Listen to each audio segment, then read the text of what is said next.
CIUDAD de México, apro. La XL Convención General Ordinaria del Sindicato Minero estuvo en marcada, principalmente, por el apoyo de gremiados y sindicatos internacionales al presidente y secretario general Napoleón Gómez Urrutia, candidato plurinominal de Morena al Senado, con el fin de que se ponga fin a la persecución política en su contra y pueda pronto regresar a México tras 12 años de exilio en Vancouver, Canadá. Además, a la protesta se sumó el rechazo a los cambios a la reforma laboral, así la promesa de los mineros en la observación y vigilancia del actual proceso electoral. Ante representantes de Noruega, Estados Unidos, Escocia y Nueva Inglaterra, así como de la organización sindical más importante del mundo, el Workers Uniting, que congrega sindicatos de Reino Unido, Canadá y la Unión Americana, de manera virtual Gómez Urrutia inauguró el evento tras pedir 2 minutos de silencio en memoria de su padre, el también ex-líder minero Napoleón Gómez Sada, y de todos los trabajadores caídos en la lucha sindical. A través de la pantalla, Napido planteo, han pasado, compañeros, 12 años de esa lucha tenis, de esfuerzo, con una resistencia digna para defendernos y protegernos de todos esos ataques, calumnias y difamaciones que, de la forma más perversa, han creado por algunos de los políticos y empresarios más corruptos del país, y han seguido con esos ataques por su miedo, cobardía, a que nuestro sindicato continúe con la defensa de los derechos fundamentales de los trabajadores. Enseguida agradeció el apoyo de los líderes de IndustriALL Global Union, que agrupa a más de 50 millones de trabajadores de más de 150 países, a los 850,000 miembros de la United Steelworkers de Estados Unidos y Canadá, de la United Union, de Inglaterra, así como a los representantes de Sudáfrica y de América Latina que le han manifestado su respaldo desde 2006.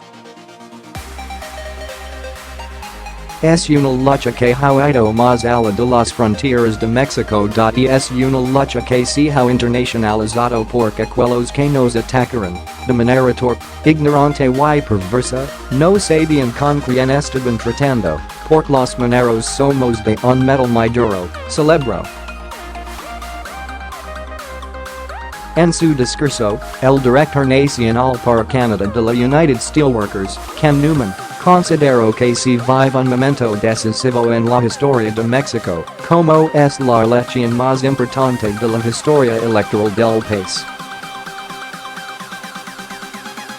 Primero, porque Napoleón Gómez y los mineros nos acompañan en la lucha por la dignidad y la justicia y nosotros los acompañamos a ustedes. Y así en las minas de Zarco en Arizona, donde Grupo México ha violado los derechos de nuestros miembros mientras ataca a los mineros y destruye el medio ambiente en México. Ante los convencionistas, Newman puso como ejemplo que, en Lázaro Cárdenas, Michoacán, un centenar de los trabajadores del acero marchó hace 2 semanas para recordar a los 2 mineros asesinados en la huelga de 2006. O en la planta de Carrier, en Indiana, donde los mineros se unieron a nosotros en la lucha contra la subcontratación de los trabajos de los trabajadores acereros en México, indicó. Un ejemplo más, señaló, fue la lucha contra una empresa canadiense, Torex Gold, que se ha negado a respetar las demandas de los trabajadores en la mina Media Luna, en Guerrero, lo que ha provocado la muerte de los obreros. No nos vendimos y no nos rendimos, porque somos mineros y acereros que luchamos, con mucha dignidad, por todos los trabajadores en América del Norte, sentenció.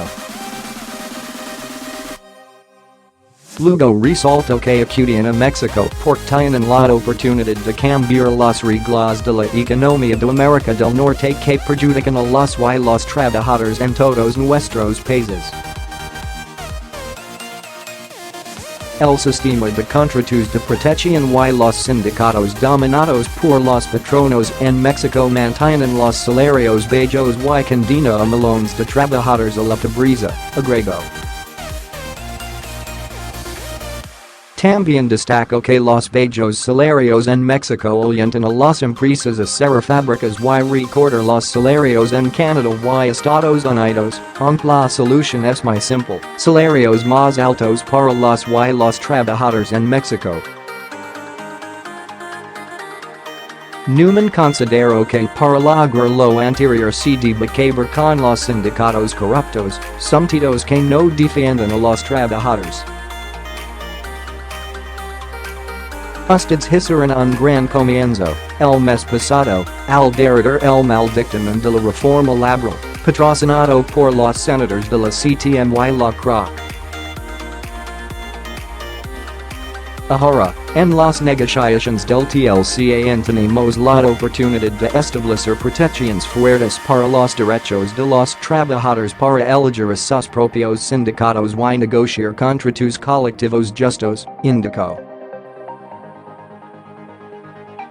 Luego celebró que Gómez Urrutia encabeza esta lucha no solo en México, sino en Canadá y en Estados Unidos, por eso, dijo, los trabajadores del acero exigimos a los gobiernos de Canadá y Estados Unidos que digan a México, no el TLCAN sin que se respeten los derechos de los trabajadores mexicanos. Igual se refirió a la existencia de la promesa de un cambio político histórico en México el 1 de julio pero, aunque no es ciudadano mexicano, a diferencia de algunos de sus líderes políticos yo respeto la constitución mexicana, comentó sobre el proceso electoral en curso. Además, sostuvo que no concebe alguien mejor calificado como senador que a Gómez Urrutia.